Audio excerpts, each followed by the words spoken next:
Have you ever wondered how the simple act of transcribing sacred text could unleash hidden powers that cure the incurable?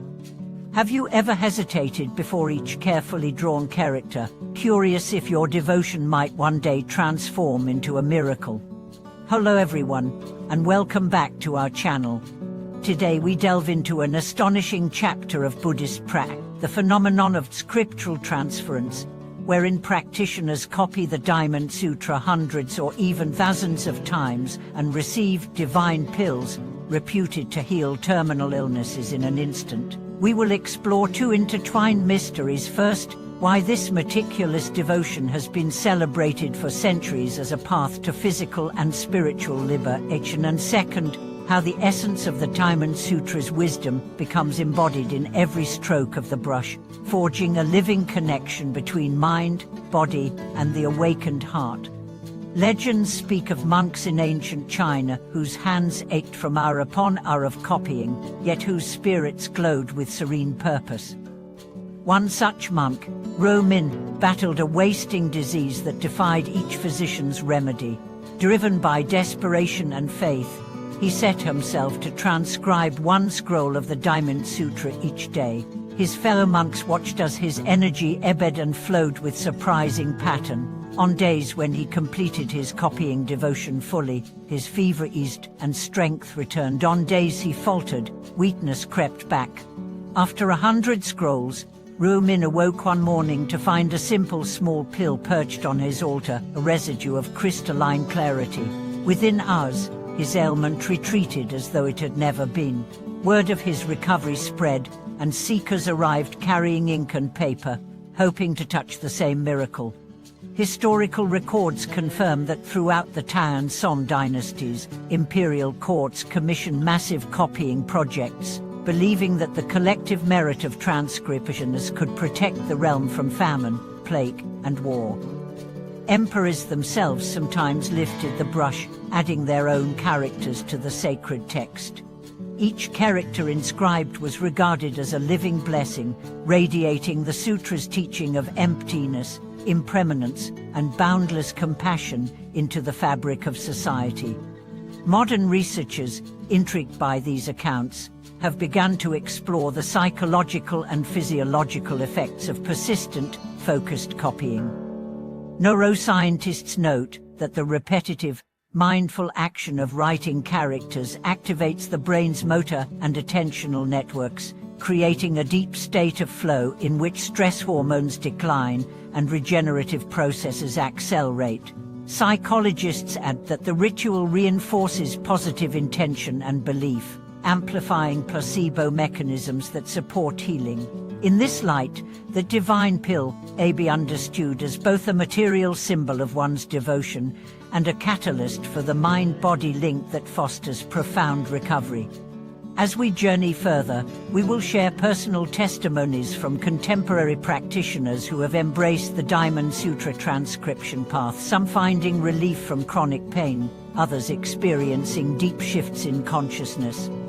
We will explore practical guidance on establishing a sustainable copying practice, from preparing ink in the traditional way to cultivating the compassionate mindset that infuses each stroke with transformative power.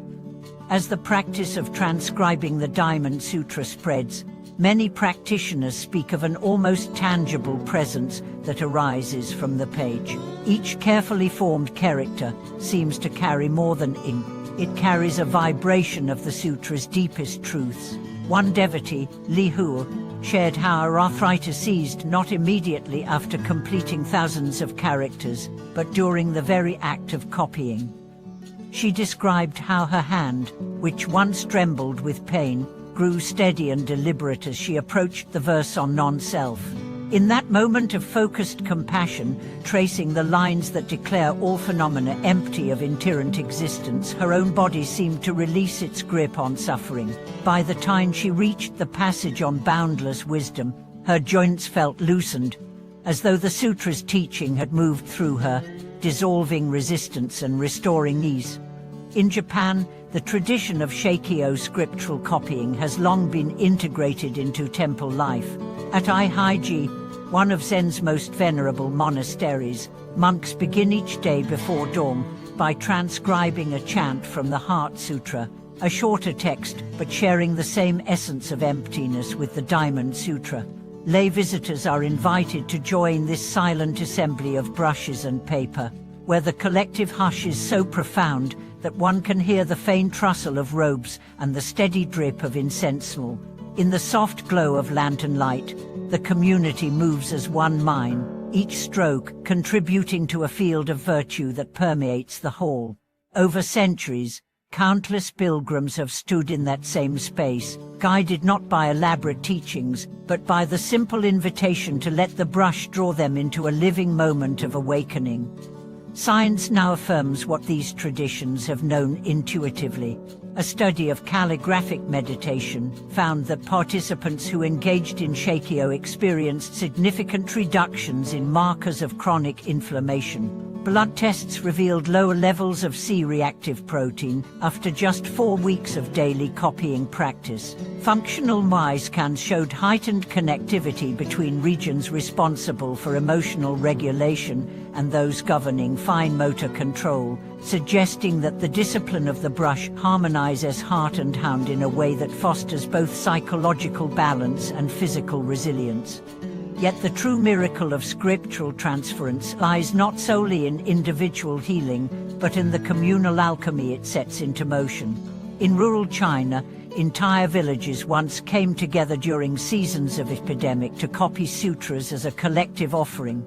Hundreds of families would gather under temporary pavilions, each household assigned a stretch of text. As the sun moved across the sky, voices reciting the Diamond Sutra rose and fell like waves, synchronized by the silent cadence of brush strokers. When the project concluded, the completed scrolls were rolled onto a central altar, and the assembled community dedicated the merit to the health of all beings. The following year, local records noted a remarkable decline in sickness, a testament, so the elders say, to the living power generated by shared devotion. Contemporary practitioners continue to adapt these ancient models. In a city studio tucked between high-rise blocks, modern seekers meet weekly with fine sable brushes and handmade rice paper.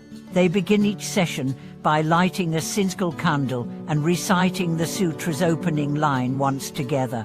Then, in silence, they copy character after character, letting the sutra's refrain of "Us shall you see" echo in every movement. After hours of practice, they read aloud passages on compassion, their voices infused with the resonance built through the morning's intimacy with the text. Many report that the sutra no longer feels like distant doctrine, but like an intimate friend whose wisdom enters through the tip of the brush. Some who have undertaken this path find that the divine pills appear in unexpected forms. A teacher named Robert described how, during a period of deep anxiety, a small ceramic bowl cracked and weathered appeared on his altar, filled with a simple mixture of salt and honey. Puzzled at first by its humble appearance, he sensed in that moment a spontaneous gift rising from his devotion. Tasting a grain of the mixture, he felt a surge of warmth in his core, as though a long-dormant seed of calm had been kindled. Whether this was a material manifestation of the sutra's promise or a profound psychosomatic healing, Robert speaks of it as a living reminder that the merit we plant through copying eventually blooms in forms beyond our imagination. The essence of the Diamond Sutra invites us to question the solidity of every phenomenon, even the strokes we inscribe. When the sutra declares that no dharma is truly established, it points to the freedom beyond form. Yet it is precisely through the form, the tactile motion of the brush, the ink gliding on paper, that we touch that freedom. Each character dissolves the boundary between seeing and being, between teacher and student, between disease and health. In mastering the skillful means of copying, we find that wisdom and compassion are not distant ideals but living currents flowing through our fingers. For those embarking on this path, the invitation is simple: sit with a single character until its shape becomes as intimate as your own breath. Feel the weight of the brush, the texture of the paper, Let every hesitation and correction become an act of mindfulness, an offering of presence. Over time, the pages accumulate not just characters, but living transmissions of the Sutra's luminous heart.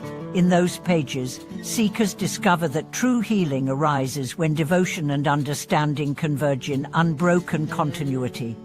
May your own practice of scriptural copying become a river of blessing, carrying the Diamond Sutra's timeless message into every cell of your being and every corner of your community. Thank you for watching this video.